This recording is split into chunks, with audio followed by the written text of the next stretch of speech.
আল্লাহ পাকের দরবারে শুকরিয়া আদায় করি, বলি আলহামদুলিল্লাহ।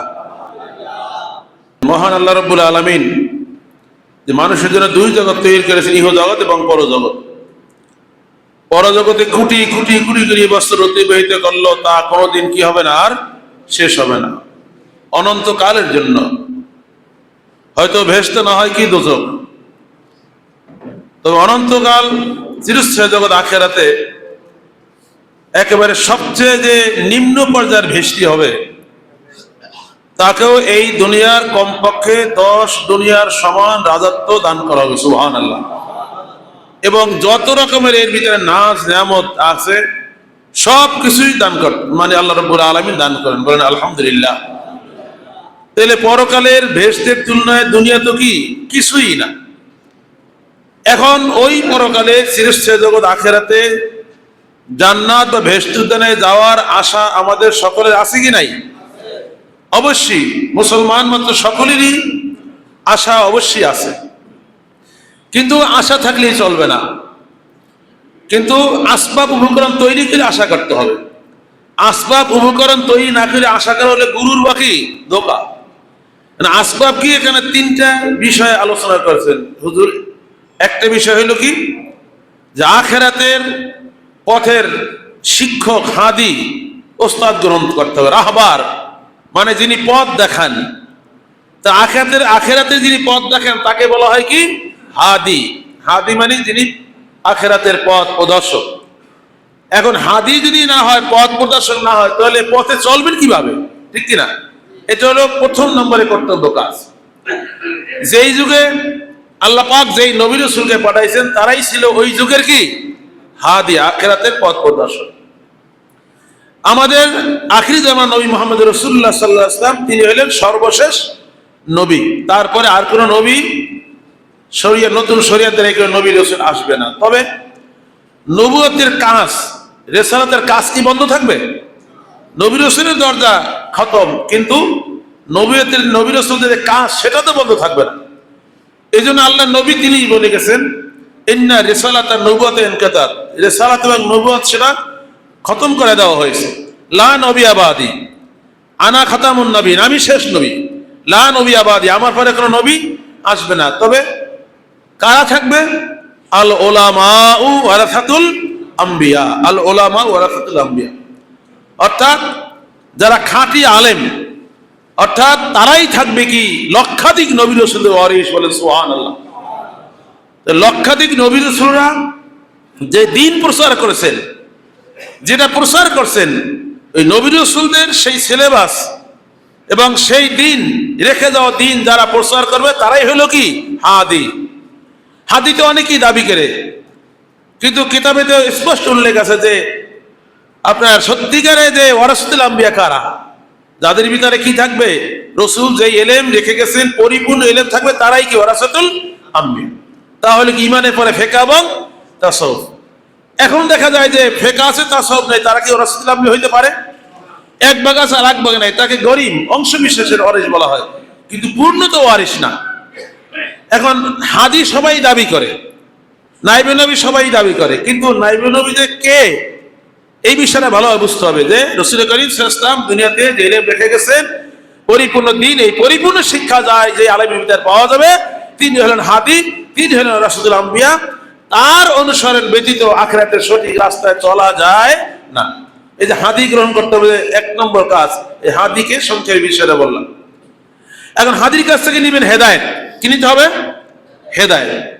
তা হেদায়েত হলো বিশেষ করে গোড়ার দিকে 3টা বিষয় সমষ্টি: আকায়েদ, তাসাউফ, ফিকহ। আকায়েদ, ঈমান তো সকলের আগে, ঈমান না হলে তো সে মুসলমানই না। ঈমানের পরে আমলি যে বিষয় ফিকহ এবং তাসাউফ। এই ফিকহের বিষয়টা আবার 2 ভাগ, ইবাদত এবং মুআমালাত, যেটা 40 প্রকার হুজুরে বলছেন, আমরা সবাই জানি না। ইবাদত 10 ভাগ, মুআমালাত কয় ভাগ? 10 ভাগ। 10 10 20 প্রকারের সমষ্টি হলো আমলে জাহিরি। এরপরে তাসাউফ সেটা আবার 2 ভাগ, মুহলিকাত, মুনজিয়াত। মুহলিকাত 10 ভাগ, মুনজিয়াত কয় ভাগ? 10 10 10 10 20 প্রকার। তাহলে ইবাদত 10, মুআমালাত 10, মুহলিকাত 10, মুনজিয়াত 10, 4 10 কত? 40 উসুলের সমষ্টি হলো পরিপূর্ণ দিন। এখন আখিরাতে শিক্ষা গ্রহণ করে তার মাধ্যমে এই পরিপূর্ণ দিনের এলেম শিক্ষা করতে হবে। এই হলো 2 নম্বর কর্মসূচি। কথাটা বুঝাচ্ছি না? 1 নম্বরে শিক্ষা গ্রহণ করা, 2 নম্বরে কি তার কাছে কি নেওয়া, এই শিক্ষা নেওয়া। শিক্ষার যে 40 উসুলের সমষ্টি যে পরিপূর্ণ দিন, এই শিক্ষা নেওয়া।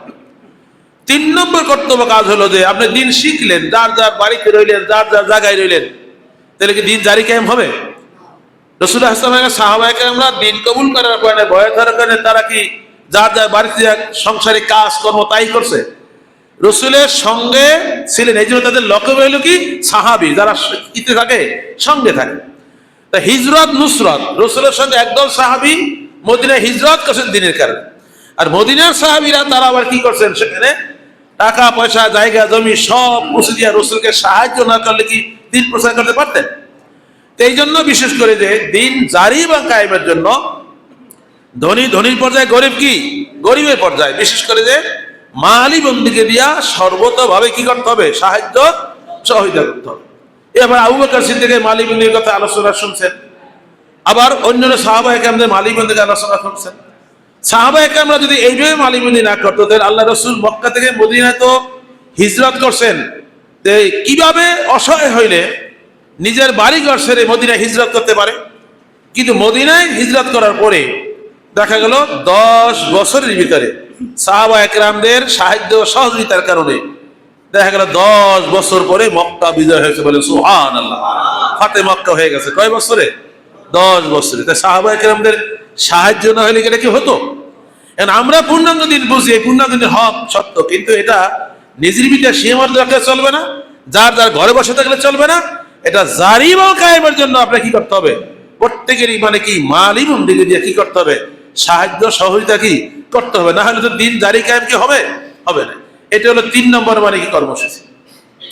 এখন আমরা প্রত্যেকেই এইসব ব্যাপারে বিশেষ সতর্কতা অবলম্বন করতে হবে যে আমি এই 3টা বিষয়, যদি আমি এই 3টা ধারা, বিশেষ করে ওস্তাদ গ্রহণ করা, শিক্ষা গ্রহণ করা এবং এই মানে অর্থ দিয়া বিশেষ করে মালিকের সাহায্য করা, এটা যদি না করে তাহলে আখিরাতে রাস্তার পথে বিরাট বাধা। ঠিক কিনা বলেন? এই জন্য আমরা সবাই এই পরিপূর্ণ দিন পাইছি আলহামদুলিল্লাহ। এই পৃথিবীতে কত কোটি কোটি মানুষ আছে পরিপূর্ণ দিনের রূপরেখা জানে না। জানে? কি বলেন? জানে? বলেন না কেন? জানে। কিন্তু আপনি জানেন, আমি কি জানি, আমাদের কাছে কোনো কিছু মনে হয় না। কিন্তু যারা জানে না, যারা এর থেকে বেখবর, তারা যে কত যে আল্লাহর নাফরমানির ভিতর আছে এবং কত যে ভুলে আছে, এটা তারাও বোঝে না, আমরা না বুঝি। ঠিক কিনা বলেন? এই জন্য আল্লাহর দিন পাওয়া, সঠিক দিন পাওয়া, সঠিক হেদায়েত পাওয়া, হাদি পাওয়া সবচেয়ে বড় কি নিয়ামত। বলেন আলহামদুলিল্লাহ। তা আমরা এই নিয়ামত পাইছি, নিয়ামতের কি আদায় করতে হবে? শুকরিয়া আদায় করতে হবে। এই জন্য শিক্ষা আমল জারি কায়েমের জন্য বিশেষ করে যার যার স্ত্রী, পরিবার, পরিজন, সন্তান, সন্ততি, যেমন এই একটা মসজিদ, মসজিদে ইমাম সাহেবের তার উপর একটা দায়িত্ব আছে না? তিনি এই দিনে তালিম দেবেন। প্রত্যেক মসজিদ ইমাম সাহেবের যে পূর্ণাঙ্গ দিনে তালিম দেয়, তাহলে কেউ এলাকার মানুষ কি পূর্ণাঙ্গ দিনের সম্পর্কে তারা আপনার অশিক্ষিত থাকবে না, তারা কি জ্ঞান হাসিল করতে পারবে। ঠিক কিনা বলেন? এই জন্য আমরা প্রত্যেকে ইনশাল্লাহ এই ব্যাপারে রাজি আছি না? কি বলেন? তাহলে ইনশাল্লাহ এই মাহফিল হবে সার্থক। শুধু মুখে বললেই হবে না, এবং কাজের মধ্যে বাস্তবায়ন করতে হবে। আল্লাহ পাক তৌফিক দান। সকলে বলেন আমিন। ওয়া আখিরু দাওয়ানা আলহামদুলিল্লাহি রাব্বিল আলামিন। আসসালামু আলাইকুম ওয়া রাহমাতুল্লাহ।